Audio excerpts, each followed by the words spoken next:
Magandang tanghali, nagbabagang balita, basura nagkalat na naman. Sa Larin, foreigner daw ang ano. Ayon sa nakakita, nagkalat daw kung ano ang mga basura sa gilid ng kalsada at nang papunta sila sa kanilang pamilyan.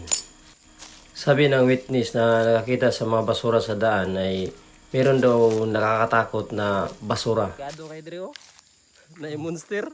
Monster. May monster.